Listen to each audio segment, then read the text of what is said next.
اعوذ باللہ من الشیطان الرجیم بسم اللہ الرحمن الرحیم۔ حضرت زید بن ارقم رضی اللہ تعالیٰ عنہ کہتے ہیں نبی اکرم صلی اللہ علیہ وسلم یہ دعا پڑھتے تھے، اللہم انی اعوذ بک من الکسل والعجز والبخل، جس کا ترجمہ اور معنی کموں پہ یہ بنتا ہے، اے اللہ میں تیری پناہ چاہتا ہوں سستی و کاہلی سے، عاجزی و درماندگی سے اور کنجوسی و بخیلی سے۔ اور اسی سند سے نبی اکرم صلی اللہ علیہ وسلم سے یہ بھی آئی ہے کہ آپ پناہ مانگتے تھے بڑھاپے اور عذاب قبر سے۔ امام ترمذی کہتے ہیں یہ حدیث حسن صحیح ہے، سنن ترمذی حدیث نمبر 3572۔ عبادہ بن ثابت، حضرت عبادہ بن صامت رضی اللہ تعالیٰ عنہ سے روایت ہے، اللہ کے رسول صلی اللہ علیہ وسلم نے فرمایا زمین پر کوئی بھی مسلمان ایسا نہیں ہے جو گناہ اور قطع رحمی کی دعا کو چھوڑ کر کوئی بھی دعا کرتا ہو اور اللہ اسے وہ چیز نہ دیتا ہو یا اس کے بدلے اس کے برابر کی اس کی کوئی برائی کوئی مصیبت دور نہ کر دیتا ہو۔ اس پر ایک شخص نے کہا تب تو ہم بہت خوب دعائیں مانگا کریں گے۔ آپ صلی اللہ علیہ وسلم نے فرمایا اللہ اس سے بھی زیادہ دینے والا ہے۔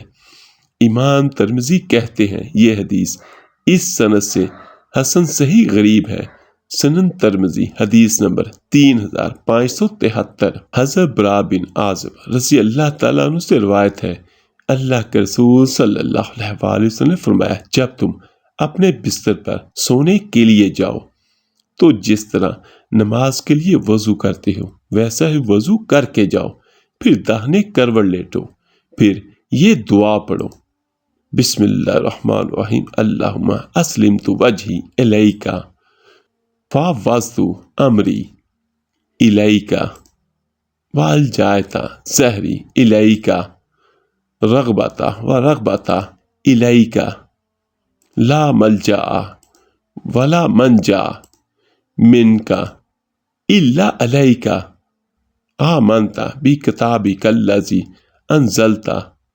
ونبیک الذی ارسلت، جس کا ترجمہ اور معنی کم و بیش یہ بنتا ہے، اے اللہ میں تیرا تابع فرمان بندہ بن کر تیری طرف متوجہ ہوا، اپنا سب کچھ تجھے سونپ دیا، تجھ سے ڈرتے ہوئے اور رغبت کرتے ہوئے میں نے تیرا سہارا لیا، نہ تو میری کوئی امید گاہ ہے اور نہ ہی کوئی جائے نجات۔ میں تیری اس کتاب پر ایمان لایا جو تو نے اتاری ہے اور تیرے اس نبی پر ایمان لایا جسے تو نے بھیجا ہے، بس اگر تو اپنی اس رات میں مر گیا تو فطرت اسلام پر مرے گا۔ برا رضی اللہ تعالیٰ عنہ کہتے ہیں میں نے دعا کو ان الفاظ کو دہرایا تاکہ یاد ہو جائے، تو دہراتے وقت میں نے کہا آمنت برسولک الذی ارسلت، کہہ لیا تو آپ صلی اللہ علیہ وسلم نے فرمایا رسول نہ کہو بلکہ آمنت بنبیک الذی ارسلت کہو، میں ایمان لایا تیرے اس نبی پر، میں ایمان لایا تیرے اس نبی پر جسے تو نے بھیجا ہے۔ جامعہ ترمذی حدیث نمبر 3574۔ حضرت عبداللہ بن خبیب رضی اللہ تعالیٰ عنہ کہتے ہیں کہ ہم ایک بارش والی سخت تاریک رات میں رسول اللہ صلی اللہ علیہ وسلم کو تلاش کرنے نکلے تاکہ آپ ہمیں نماز پڑھا دیں، چنانچہ میں آپ کو پا گیا۔ آپ صلی اللہ علیہ وسلم نے فرمایا کہو، پڑھو، تو میں نے کچھ نہ کہا، کہو۔ آپ صلی اللہ علیہ وسلم نے پھر فرمایا مگر میں نے کچھ نہ کہا کیونکہ معلوم نہیں تھا کیا کہوں۔ آپ صلی اللہ علیہ وسلم نے فرمایا کہو، میں نے کہا کیا کہوں۔ آپ صلی اللہ علیہ وسلم نے فرمایا قل هو اللہ احد اور المعوذتین، قل اعوذ برب الفلق، قل اعوذ برب الناس، صبح شام 3 مرتبہ پڑھ لیا کرو، یہ صورتیں تمہیں ہر شر سے بچائیں گی اور محفوظ رکھیں گی۔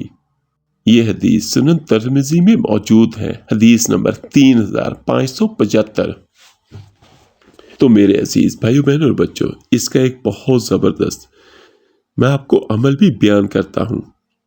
شروع میں اور آخر میں درود پاک پڑھیں 3 بار، یہ تینوں صورتیں پڑھیں۔ اور اللہ کے رسول صلی اللہ علیہ وآلہ وسلم کی یہ سنت بھی تھی کہ آپ ہاتھوں پر دم کرتے اور وہ ہاتھ اپنے پورے جسم پر مل لیتے، اور اس کے بعد آپ جس جگہ پہ لیٹے ہوں تو چاروں کونوں پر پھونک مارے اور ساتھ ہی یہ کہہ دے، اے اللہ میں، میرے گھر والے، میرا مال، میرا اسباب، ہر چیز کو ہر قسم کے شر سے محفوظ فرما، آمین ثم آمین۔ کیونکہ آج کل کے جو بھی حالات ہیں جیسے بھی ہیں، تو ان میں یہ کام ہر میرے مسلمان بھائی اور بہن کو ضرور کرنا چاہیے۔ اللہ پاک سب کو اپنے حفظ و امان میں رکھے، آمین ثم آمین۔ اللہ حافظ۔